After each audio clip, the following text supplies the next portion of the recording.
Atenção, bereanos, graça e paz do Senhor Jesus Cristo, glória a Deus. Vamos nesta manhã estudar mais uma porção da palavra de Deus sobre a questão do avivamento nos últimos dias.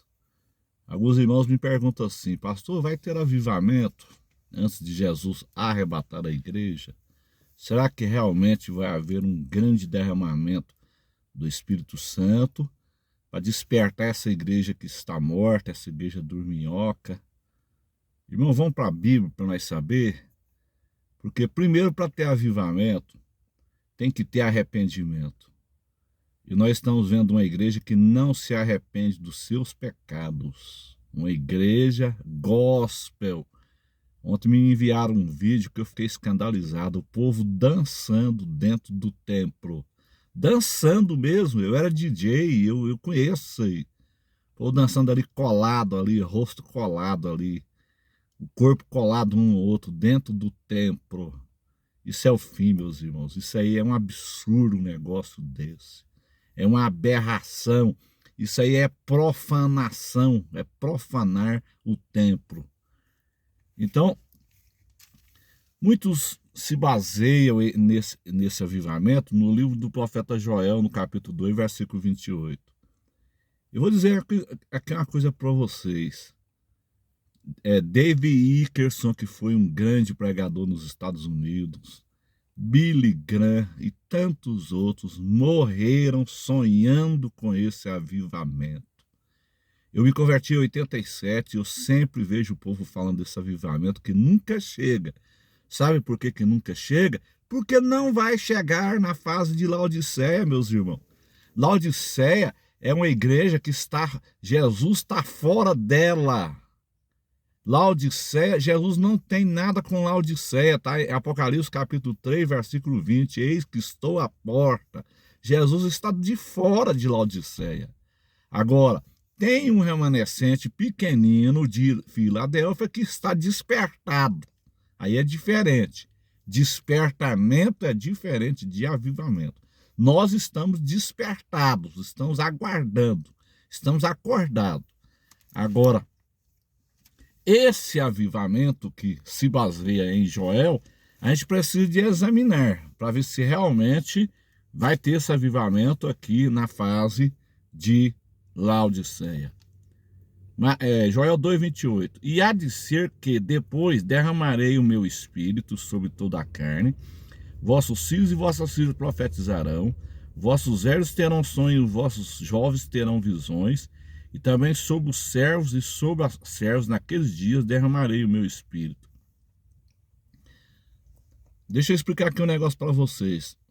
A primeira fase desta profecia, a profecia aqui ela tem duplo sentido. A primeira fase dessa profecia, ela cumpriu-se no dia de Pentecoste para a inauguração da igreja. A igreja foi inaugurada ali com fogo do Espírito. Então ali cumpriu-se a primeira fase. É só você ler lá em Atos 2. Interessante que aqui está escrito em Joel 2,28, né? Vamos ver em Atos aqui.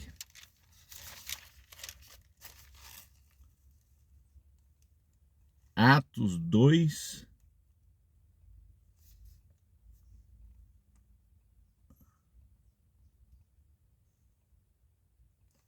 Atos 2, capítulo 2, no versículo, vamos ver aqui, é no início, cumprindo-se o dia de Pentecoste, né? Então, Atos 2 cumpriu a primeira parte dessa profecia para a inauguração da igreja. A igreja foi inaugurada no dia de Pentecoste. O Espírito Santo, ele está na igreja que está buscando. O Espírito Santo, ele não pode sair de nós. Agora, de Laodiceia, ele já saiu há muito tempo. Apocalipse 3, versículo 20. Ele está fora de Laodiceia. Lentamente o Espírito Santo, ele está se deslocando agora para onde? Lá para Israel, para o cumprimento da segunda parte dessa profecia. A partir do versículo 30, agora já está falando da segunda vinda em Jerusalém, que será acompanhada de sinais. A segunda vinda será acompanhada de sinais. Para o arrebatamento não há sinais, para a segunda vinda há sinais. Versículo 30, e mostrarei prodígio no céu e na terra, sangue, fogo e colunas de fumaça. Olha aqui que diz o texto, sinais que precedem o dia do Senhor. Ou seja, o dia da segunda vinda, e mostrarei prodígio no céu e na terra, sangue, fogo e colunas de fumaça. O sol se converterá em trevas e a lua em sangue antes que venha o grande e terrível dia do Senhor. Isso aqui está falando da segunda vinda em Jerusalém. Porque nós temos que observar agora o contexto geográfico, a geografia do local. Deus fala por padrões, da mesma forma que a primeira fase da profecia de Joel cumpriu-se em Jerusalém. Eles estavam reunidos ali na festa de Pentecostes, ali em Jerusalém, conforme Atos 2. Da mesma forma, a segunda parte cumpre também em Jerusalém. Onde que está escrito isso, pastor? Está aqui no 32, presta atenção. Observa a geografia, meu irmão, do local. É preciso observar a geografia.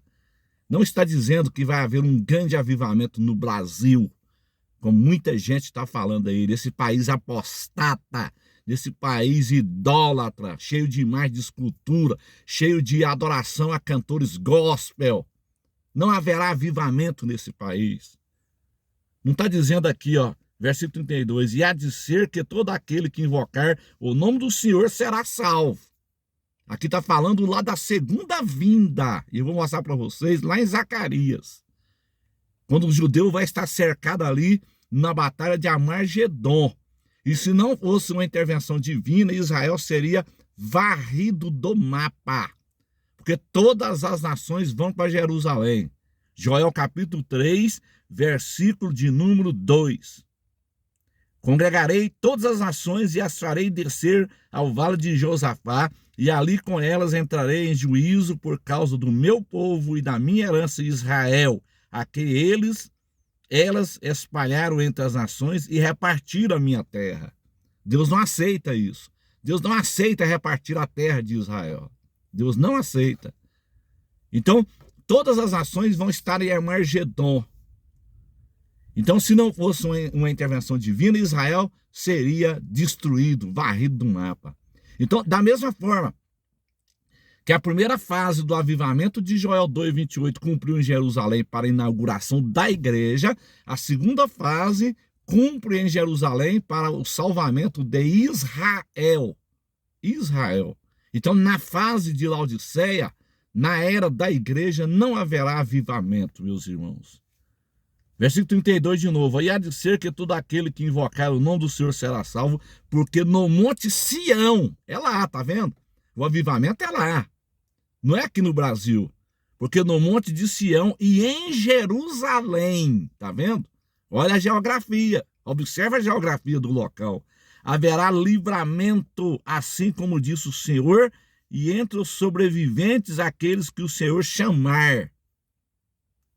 Haverá alguns sobreviventes ali, no Monte Sião e em Jerusalém. Então, o que você faz para você entender? Você tem que ir agora para Zacarias.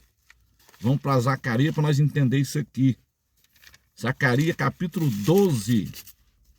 Zacarias 12, versículo 10 também está conectado com Apocalipse 1, versículo 7.